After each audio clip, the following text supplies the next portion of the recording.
cette audience publique ne respecte pas, par exemple, la politique de la consultation et la participation publique de la Ville de Montréal, c'est pas du tout raisonnable de convoquer une audience publique dans les délais que vous avez imposés.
Qui était, quand il a écrit cet article et quand il a fait cette déclaration, le ministre de Justice du Canada, M.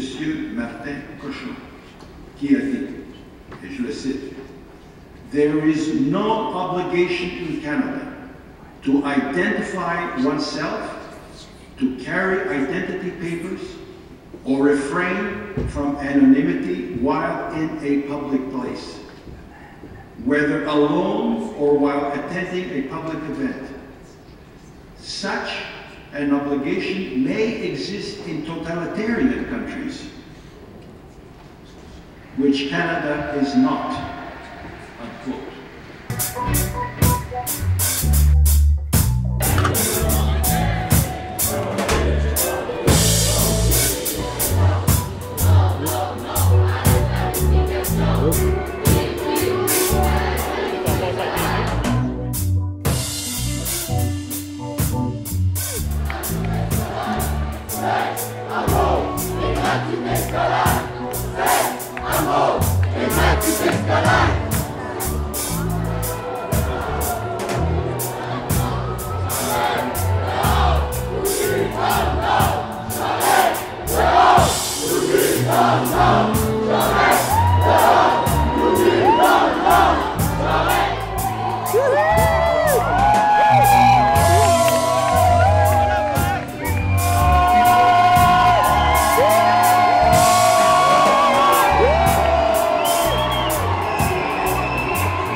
Nous assistons à l'escalade de la violence et de la peur. Mesdames et messieurs les élus, ne cédons pas à cette escalade. Usez de l'autorité que vous confère votre fonction pour calmer les esprits plutôt que de soigner le mal par le mal. La police et la justice sont aujourd'hui détournés de leur raison d'être. Les juges multiplient les injonctions, plongeant les cégeps dans un cauchemar pour les étudiants, les parents, les administrateurs et tout le personnel. Les policiers tirent à bout portant des projectiles à létalité réduite sur des manifestants pacifiques, frappent des personnes âgées, matraquent, arrêtent et fichent des centaines de manifestants pacifiques, et tout cela au lieu d'arrêter le petit nombre de casseurs. Vous connaissez comme moi les dégâts et le coût pour cette ville, coût économique et social. Dans tout cela, il y a un maître du jeu, c'est le Premier ministre. Adressez-vous à lui, qu'il cesse d'entretenir la violence et la peur, qu'il proclame un moratoire, une trêve, qu'il fasse cesser cette spirale infernale. Et pourquoi? Parce que les manifestations ne sont pas la cause des troubles, mais bien l'effet de l'intransigeance du gouvernement qui depuis 3 ans refusait de discuter avec les étudiants sur les droits de scolarité et qui depuis 3 mois refuse d'écouter méprise les étudiants en grève, entretient la peur dans la population et encourage la répression des libertés fondamentales.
l'absence de trajet et le port du masque. Or, lundi au conseil municipal, M. le maire et vous-même, M. le président, avez tous les deux réaffirmé que ces critères ne justifient pas en soi une intervention, car l'objectif de l'amendement n'est ni de pénaliser les manifestations spontanées, ni d'empêcher l'anonymat pour les personnes qui ont une bonne raison de manifester dans l'anonymat, notamment en voulant se masquer de l'employeur actuel ou futur. Ce qu'on est donc en train de dire, c'est toutes les personnes qui participent désormais à des manifestations spontanées dont le trajet n'a pas été dévoilé et toutes les personnes qui manifestent masquées se situent dans une situation d'illégalité et ce sera à la police de juger quelles de ces personnes semblent avoir une intention de commettre un crime et lesquelles méritent une intervention. C'est un peu comme ramener la limite de vitesse très basse et de se fier au jugement des policiers pour décider avec discernement de qui arrêter pour excès de vitesse ou pire, de juger à partir de la voiture des gens s'ils s'apprêtent à dépasser la limite de vitesse. Il est impératif que les personnes qui participent aux manifestations puissent avoir l'assurance que leur rassemblement ne sera pas réprimé sans raison et qu'elles ne feront pas l'objet d'amendes arbitraires. Nous croyons fermement que la seule manière d'assurer la confiance mutuelle est que les interventions policières dépendent de critères clairs et transparents, comme la commission de gestes illégaux ou une menace avérée à l'ordre public. En ce sens, les dispositions existent déjà dans le règlement actuel.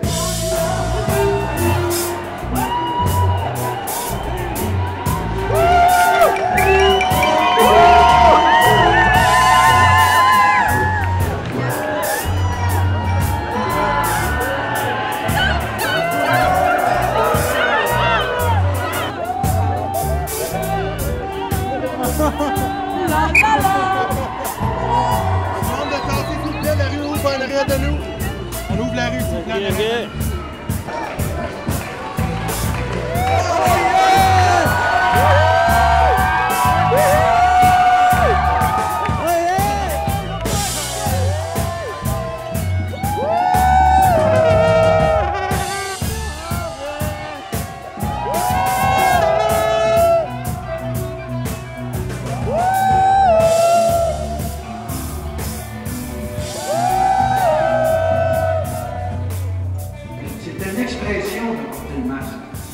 Les mascottes, lors de manifestations, je pense entre autres au Journal de Montréal, il y avait une mascotte qui était présente dans toutes les manifestations.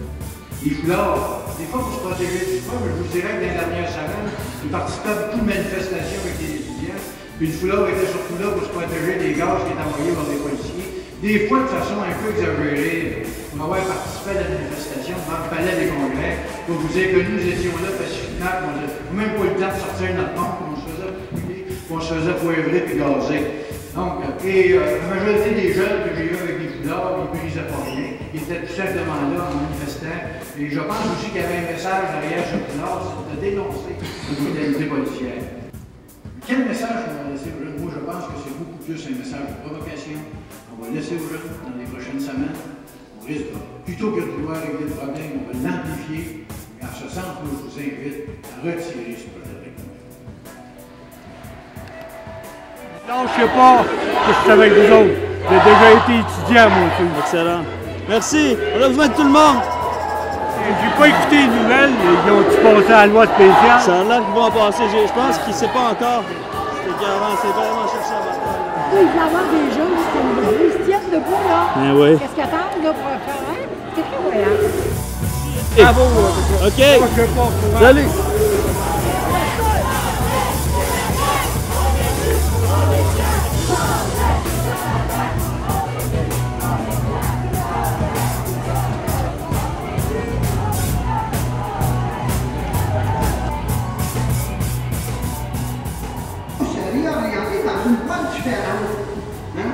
Vous allez cultiver le terrorisme à la base du terrorisme. Hein? C'est tout ce que j'ai à dire. Moi, je ne peux pas vous convaincre de plus. Je ne veux pas. Comment je dirais ça? J'ai pas de questions à poser. Je vous dis qu'on est dans la mauvaise voie. Il faut changer la mentalité de ce gouvernement. Monsieur Charest, je me soupçonne de vouloir cultiver du terrorisme pour ensuite avoir des lois spéciales, puis avoir des lois, des mesures de guerre pour pouvoir se maintenir en poste. Mais ça ne marchera pas. Et si vous adaptez ça, là, le gouvernement va se faire justifier d'en faire plus, d'aller au-delà du raisonnable. Déjà que c'est déraisonnable ce qu'il fait, vous allez lui donner le feu vert pour aller encore plus loin. C'est pas ça qu'il faut faire. Il faut lui envoyer un message clair et précis. Monsieur Charest, vous êtes dans la mauvaise voie. Essayez pas. La dictature au Québec n'a pas d'avenir.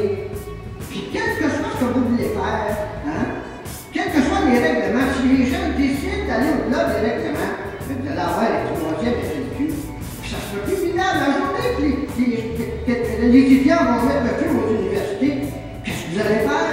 Allez-vous être content? Vous dire, ah oui, oui. Non, vous allez envoyer des soldats encore. Vous allez demander d'aller faire des mesures de guerre. Ça va coûter combien? Il faut réfléchir. Il faut envoyer un message clair à ce gouvernement qui est le suivant. Vous êtes dans la mauvaise voie, vous êtes dans la mauvaise direction. Cultivez la justice et la paix fleurira. C'est tout ce que j'ai à vous dire. Le contraire, c'est dans la mauvaise voie. Nous autres, la loi spéciale, c'est vous qui allez devoir dealer avec, là, tu sais. Parlez-en à votre syndicat, là. Venez aussi avec nous autres, il est temps que ça change, là. C'est ça qu'on n'a pas hâte. C'est tellement niaiseux parce qu'on s'en va tous dans la même direction. Les verts, les rouges sont tous vers le moratoire, les blancs, les pacifiques. C'est le même qu'on avance au Québec. On discute, puis tout le monde est pour discuter. Il n'y a que le gouvernement qui veut poser une loi qui va militariser le conflit parce que c'est pas avec cette loi-là que le conflit va disparaître, puis ça va falloir que le gouvernement Charest le comprenne.